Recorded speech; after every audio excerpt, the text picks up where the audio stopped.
Study Morning presents Class 8 Civics Chapter Number 3 Why do we need a parliament? Yes class, आज हम एक नए topic के साथ इस वीडियो को स्टार्ट करते हैं।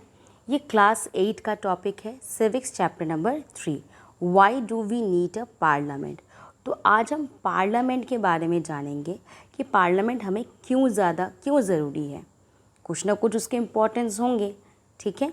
तो सबसे पहला यहाँ पे जो हमें दिमाग में रखना है वो ये है कि parliament enable citizen of India to participate in decisions making and control the government. Monarchial form of government की तरह नहीं है जहाँ पर कि राजा ने जो बोल दिया वही होगा, सिटीजन्स का वहाँ पे कोई अधिकार नहीं है, ऐसा नहीं है। बल्कि पार्लियामेंट जो है वो डेमोक्रेटिक फॉर्म ऑफ गवर्नमेंट का एक की एलिमेंट है, आप कह सकते हैं।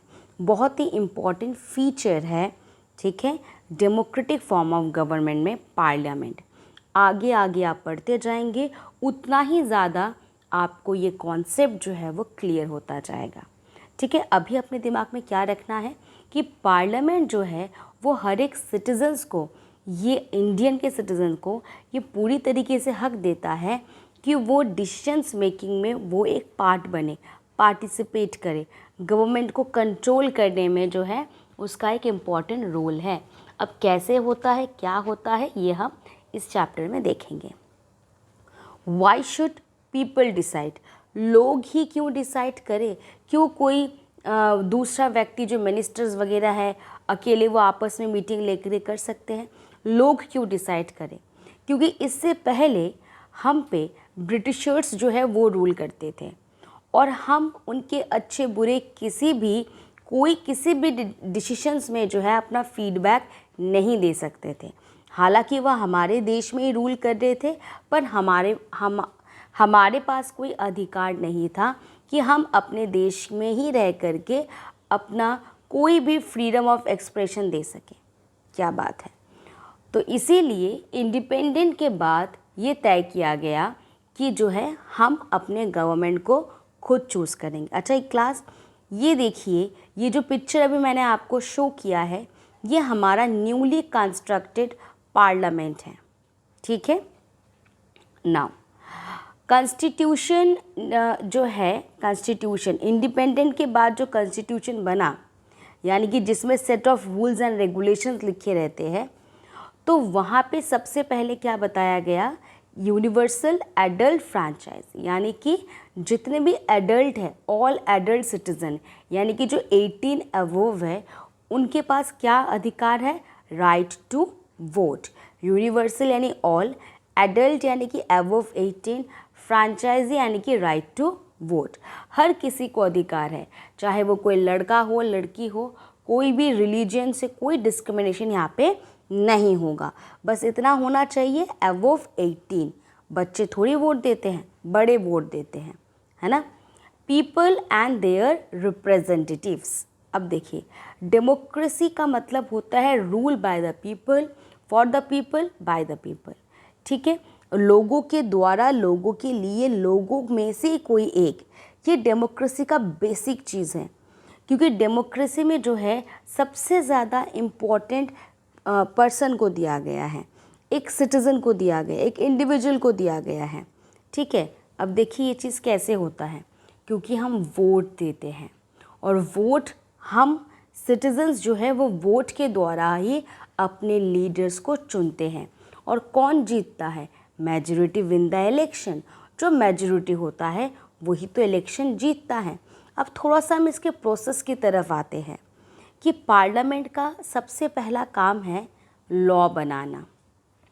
पार्लियामेंट जो है वो बिगेस्ट इंस्टीट्यूशन आप कह सकते हैं लॉ बनाने का, सबसे बिगेस्ट, ठीक है, इंडिया में। तो इंडियन पार्लियामेंट क्या एक्सप्रेस करता है, सबसे इम्पॉर्टेंट चीज़ है कि पार्लियामेंट में जो है लोकसभा, राज्यसभा और प्रेसिडेंट, ये तीन कंसिस्ट करते हैं। ये आपको दिमाग में रखना पड़ेगा। लोकसभा क्या है, अभी हम इनके बारे में ही पढ़ने वाले हैं, पर आपको सबसे पहले समझना पड़ेगा कि पार्लियामेंट के पास दो हाउसेस है, एक है लोकसभा और एक है राज्यसभा, ठीक है। और प्रेसिडेंट, ये तीनों कंसिस्ट करते हैं और ये इन तीनों की वजह से ही पार्लियामेंट फॉर्म होता है। लोकसभा के जो मेंबर्स होते हैं वो 5 इयर्स के लिए इलेक्टेड होते हैं। कैसे इलेक्शन, लोकसभा में कैसे इलेक्शंस होते हैं, कैसे एमपीज बनते हैं, कैसे एमएलए बनते हैं। सबसे पहले हम बात करते हैं एमएलए की। तो जो एक स्टेट है उसको टुकड़ों में बांटा जाता है, आप कह सकते हैं, उसे कहते हैं कंस्टिट्यूएंसी। जैसे आपके क्लासेस को, क्लास 9th है तो 9th को हर एक सेक्शन में डिवाइड किया जाता है, ABCD, कुछ स्कूलों में EF तक सेक्शंस भी चले जाते हैं, ताकि नंबर ऑफ़ स्टूडेंट्स जो है ऐसा ना हो कि एक क्लास में जो है भाई 50 बच्चे हैं और दूसरी क्लास में 200 बच्चे हैं। इन्हीं चीज़ों को मेंटेन करने के लिए जो है सेक्शंस बनाए जाते हैं। और एक होता है कि ईज़िली आप हैंडल कर सकते हो। एक साथ अगर 100 स्टूडेंट्स रहेंगे तो आप क्या उनको ज़्यादा इफ़ेक्टिवली मैनेज कर सकते हो, या फिर अगर एक क्लास में 30 स्टूडेंट्स होंगे, ऑब्वियस 30 वाला ज़्यादा कंफर्टेबल है। उसी तरीके से पूरे स्टेट को कंस्टिट्यूएंसी में डिवाइड किया जाता है। हर एक कंस्टिट्यूएंसीज में जो है अलग अलग पॉलिटिकल पार्टी के मेंबर्स, कैंडिडेट्स खड़े होते हैं। फिर लोगों के द्वारा उनको जो है हम वोट देते हैं। उनमें से जो सबसे ज़्यादा मेंबर्स चुने जाते हैं सेम पार्टी के, एक ही पार्टी के अलग अलग कंस्टिट्यूएंसीज में जो है मेंबर्स को जब चुने जाते हैं वो सेम पार्टी के होने चाहिए, ठीक है, तो तभी वो जीत पाते हैं। उनमें से यहाँ पे क्या बता रहे हैं, फिर एक मेंबर को जो है पार्लियामेंट के लिए भेजते हैं। ये पिक्चर जो है वो हमारे न्यूली कंस्ट्रक्टेड पार्लियामेंट का ही एक पिक्चर है। बहुत ही सुंदर और बहुत ही टेक्नोलॉजी से भरा पड़ा है यहाँ पे, ठीक है। तो एक इस तरीके से हमारे दिए गए वोट्स से एक जो है वो एमएलए चूज़ हुए और उसी एमएलए के द्वारा चूज़ किया गया मेंबर ऑफ पार्लियामेंट। यही अब बाकी के काम करेंगे हमारे। Parliament perform the following functions. कैसे फंक्शंस करते हैं देखिए। Parliament of India consist Rajya Sabha, Lok Sabha, president. हम इनको वोट देते हैं तभी ये मेंबर्स, ये मिनिस्टर्स जो है वो हम पे रूल कर पाते हैं। लोकसभा के 545 मेंबर्स हैं, जिसमें कि 2 मेंबर्स लोकसभा के जो 2 मेंबर्स हैं वो नॉमिनेटेड मेंबर हैं, ठीक है। लोकसभा का लीडर है प्राइम मिनिस्टर। अब समझ लीजिए किसी एक पॉलिटिकल पार्टी को अगर मेजॉरिटी वोट नहीं मिले, 270 वोट समझ लीजिए मेजॉरिटी वोट है, अगर 270 वोट किसी भी पॉलिटिकल पार्टी को नहीं मिले तब वो कर लेते हैं गठबंधन। आपस में 2 पार्टी 3 पार्टी मिल करके जितना भी उनको 270 सीट या उससे ज़्यादा सीट चाहिए होता है तो पार्टीज आपस में मिल जाती हैं, मिल करके सरकार बनाती है। जब ऐसा देखा जाता है कि कोई भी पॉलिटिकल पार्टी जो है वो एक पर्टिकुलर सीट जीतने के लिए जितनी सीट की ज़रूरत है उतनी अगर वो नहीं बना पाते हैं तब वो दूसरे पार्टी से मिल जाते हैं और उनकी मदद से सरकार बनाते हैं। अब लोकसभा तो हो गया रिप्रेजेंटेटिव ऑफ पीपल। राज्यसभा क्या है? राज्यसभा रिप्रेजेंट करते हैं स्टेट्स को, राज्य को, ठीक है। ये देखिए 3 ऑर्गन्स ऑफ गवर्नमेंट है। Legislatures makes the law, executive implement the law, judiciary make sure that the law are obey. ये है हमारे 3 ऑर्गन ऑफ गवर्नमेंट। अब हम आगे बात करते हैं, ठीक है। मेंबर राज्यसभा में भी ऐसा ही है, 233 इलेक्टेड मेंबर्स हैं, जिसमें से 12 मेंबर जो हैं वो प्रेसिडेंट नॉमिनेट करके देते हैं। प्रेसिडेंट की चॉइस है, समझ लो जो भी अच्छा काम करेगा उसको प्रेसिडेंट जो है, अच्छा मतलब बहुत अच्छा, देश के लिए जो हित अच्छा काम करेगा उसी को प्रेसिडेंट जो है उन्हीं किसी भी 12 मेंबर्स को प्रेसिडेंट चूज़ कर सकते हैं, ठीक है। तो टोटल मेंबर ऑफ लोकसभा कितने हैं?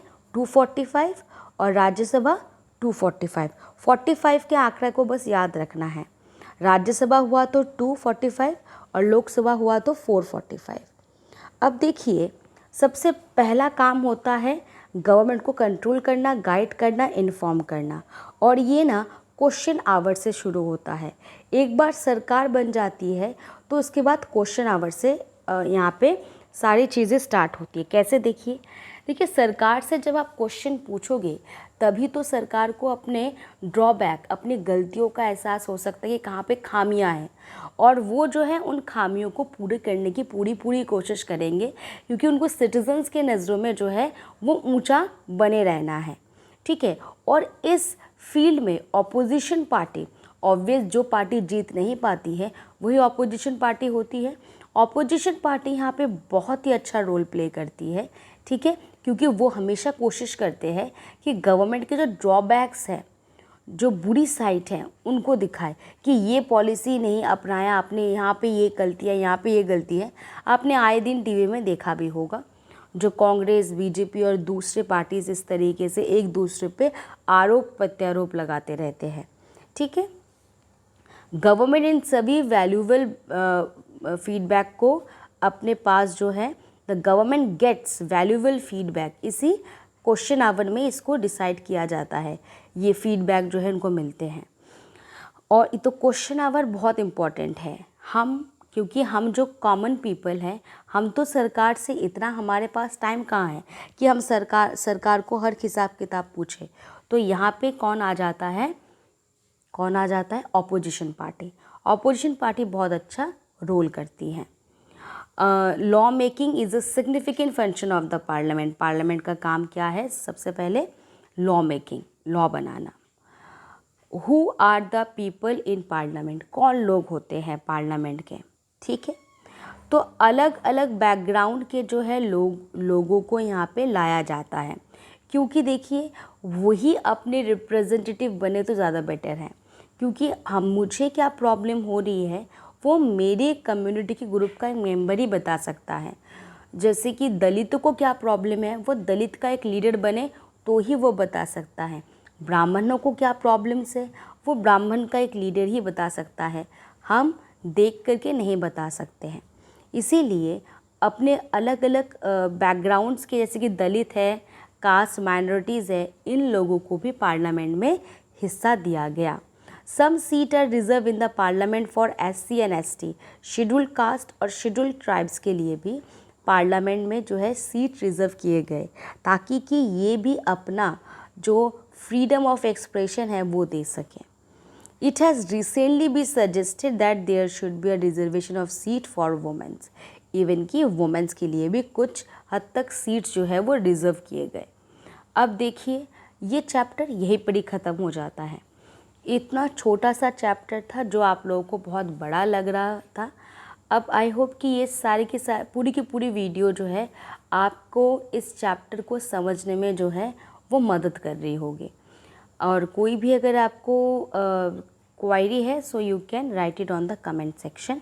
ओके, वीडियो को ज़्यादा लंबा ना खींचते हुए यहीं पर ही इसको दी एंड कर लेते हैं। Thank you for watching. Okay.